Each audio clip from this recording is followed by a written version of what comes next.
So today I want to talk about alignment with source and the different feelings of alignment that I've experienced. And the reason I'm bringing this up is because alignment with source is the highest frequency we can find. And so when we find that high frequency, that's when we align with all of our desires. And that's how we allow our manifestations to become real in the physical. We experience things unwanted and we experience things that are wanted, right? And every time we experience something we don't want, when we experience that negative emotion, that resistance, at the same time that that's happening, we're automatically, energetically asking for its opposite, right? So if we experience someone being unkind to us, for example, we then, in that moment, energetically decide that we desire people to be more kind to us. And so this is how the universe expands. This is how we, as source energy and the universe as a whole, continue becoming more. And so that's why, for one, we can appreciate all of these negative, so to speak, scenarios and experiences that we have in our lives. Every time that's happening, we're contributing more and more to this expansion of our higher selves or of our true selves.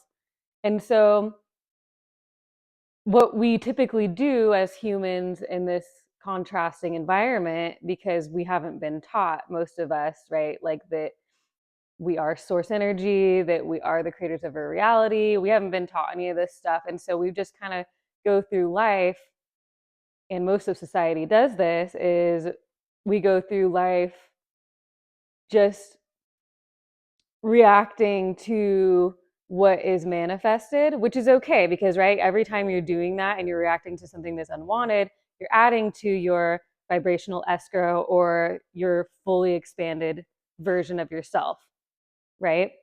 But the thing is that we often tend to continue to focus on the problems in our life, long past that experience of clarifying what we do want. And so, and it's okay because when we do that, we focus more and more on the things we don't want in our lives. Yes, we create more of those things, but we're also adding more of that opposite desire of that scenario to our vortex, as Abraham explains it. And I'll try to use more generic terminology because I know that not everybody resonates with Abraham Hicks, or some people resonate more with like Neville Goddard's work or other teachers. So I'm trying to remove myself from like the specifics of their teachings because I know that all of these teachings they're basically the same.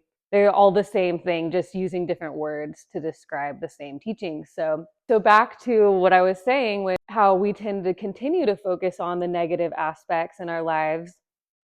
It's okay that we do that, okay? But the way that we planned on experiencing this human life when we came into this 3D reality, we didn't plan to just focus on these problems, right? We didn't plan to just be in problem solving mode for our whole incarnation, because that's a really slow way to getting what you want, because law of attraction says that whatever you focus on becomes more. So it's okay to experience these contrasting experiences and shoot off our rocket of desire and contribute more to our vortex, to our expanded self. But we can take a more productive approach to aligning more quickly with the things that we desire. And how we do that is we feel good. And so this is the high frequency that I'm talking about. So when we're focused on the problems, we're down here in a lower frequency. And when we are focused on things that we appreciate in our lives, that maybe even we already have in our lives, or even imagining things that we want, we can achieve a high frequency. And so when we achieve a high frequency, that's when we align with source. And that's when we align with the expanded version of ourselves. And then that's how things manifest. So this is sort of manifestation in a nutshell. Everything we want's already done. It's already been created through that life experience, but it's up to us to just get in a state of alignment with source by focusing on positive things. And then those desires that we've already created can then come into our lives. And so that's why people say that like what you want is already done, because it actually is already just ready for you. It actually is already done energetically in frequency, right? Because everything in our reality is frequency first. And then with focus, it manifests into the physical reality that we can sense with our touch, taste, sight, and hearing. So the goal here is to shift from being a problem focuser to alignment energetically with source, which is just like the most expanded version, the truest state, I should say, of yourself. But it's also the frequency of all of those things that you specifically decided that you wanted based on your life experience. So when you realize this is true, and you actually will realize this through experience. So when you start focusing in a way where you're achieving that higher frequency more primarily than that lower frequency of focusing on problems and trying to solve them, because you can really only achieve the solving of the problem from this higher frequency. I think it was even like Albert Einstein said that the frequency of the solution is a different frequency than the problem. And so this is what he was describing. And so what we have to do if we want to know how to manifest is we have to achieve the frequency of our desires, that high frequency. So, how do we do that? So, that's the tricky part because, well, for some people, it might be pretty easy, right? You might actually know people, like some of my family members are actually really good at staying in a high frequency, but they don't know anything about this stuff, right? I mean, they might have heard about it, but they don't actively like watching YouTube videos about it or whatever. Like, they just are in a good mood most of the time and they're generally positive people. And so, I watch them and I see like synchronicities happening for them all the time and like things work out pretty well for them. I do feel that if they really, really knew the ins and outs of it, that they could take it to the next level, right? Because I know that they have some limiting beliefs that don't allow them to be as free and, right, like manifest as much money and like freedom of time and stuff like that. Anyways, that's just an example. When you achieve that high frequency, you become in a state of mind where you're naturally just inspired to take action that eventually leads you to the manifestation of all of those things that are your desires that you've decided upon. It's interesting because in my experience, as far as trying to achieve that high frequency, some of us are more accustomed to lower frequencies. And then some of us also learn about this stuff and we just take off with it and we're like, oh, hell yeah. Like all I have to do is get happy all day, every day and think positively. And then things start working out really, really well. And then for some of us on this spiritual path of awakening, we tend to fall back into old belief systems and patterns because they're actually things that are still in us that we need to bring up. They need to be brought to the surface so that we can alchemize them, so that we can heal them, right? And so that's why a lot of us go through this period of like a dark night of the soul right after our awakening. And we wonder why it's so hard. And sometimes it lasts, for some people, it lasts a long time, 10 years or so of like alchemizing all of this ancestral trauma and these old patterns and belief systems. So I just wanted to mention that because I went through that and it was very confusing and tricky to navigate, but I just continued trusting in what I know. And eventually it's led me to this point of trusting that I need to follow in every moment what feels the best for me. So that's another part of this is just trusting and trusting in each now moment and what your body and your soul is is calling you to, as opposed to trying to do what everyone else wants you to do, or do what you feel is the most responsible in accordance to other people's expectations of you. So this gets tricky as well because we have to choose ourselves first.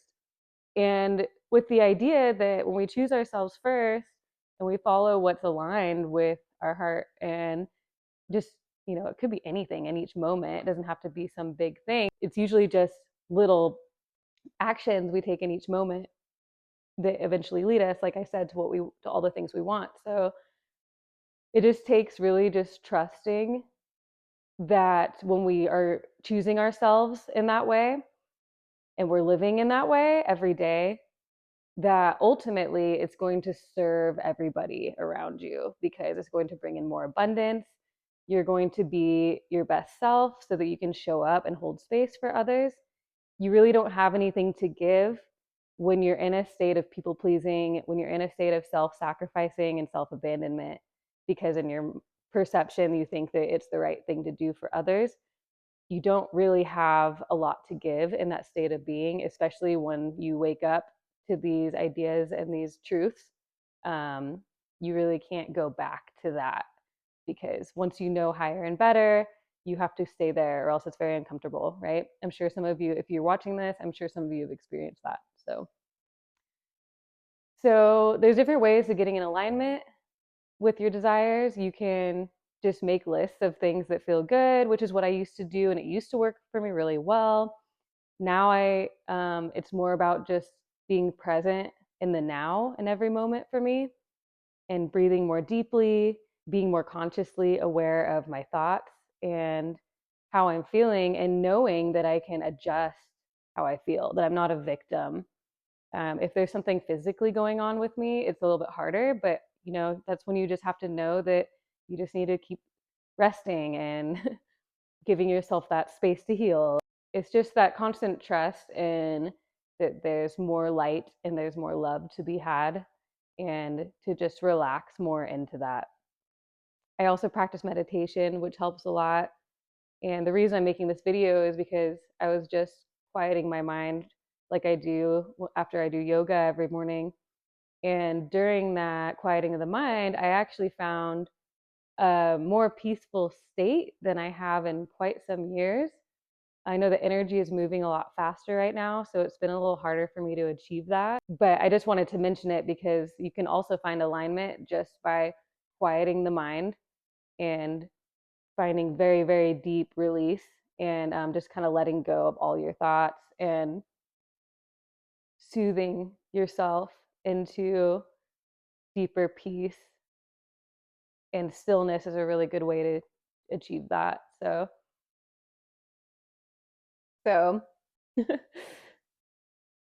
quieting the mind, relaxation. The other thing I mentioned, right, was making a list of just things that you love about your life, just like to kind of start shifting your focus more towards positivity. You might be someone who's just like those people that I know, right, in my life. Like they've always just been positive people. Like it comes more naturally for some people than others, like just depending on your conditioning, right? Or like just how you focus. So I just want to touch on these basics to get my channel going again. And I hope that you can relate to some of this. I hope that some of this helps you make sense of the reality that we're in and navigating it. And please go ahead and like the video if this resonated. Leave a comment below if this helped you in any way. And I will see you in the next video. Bye.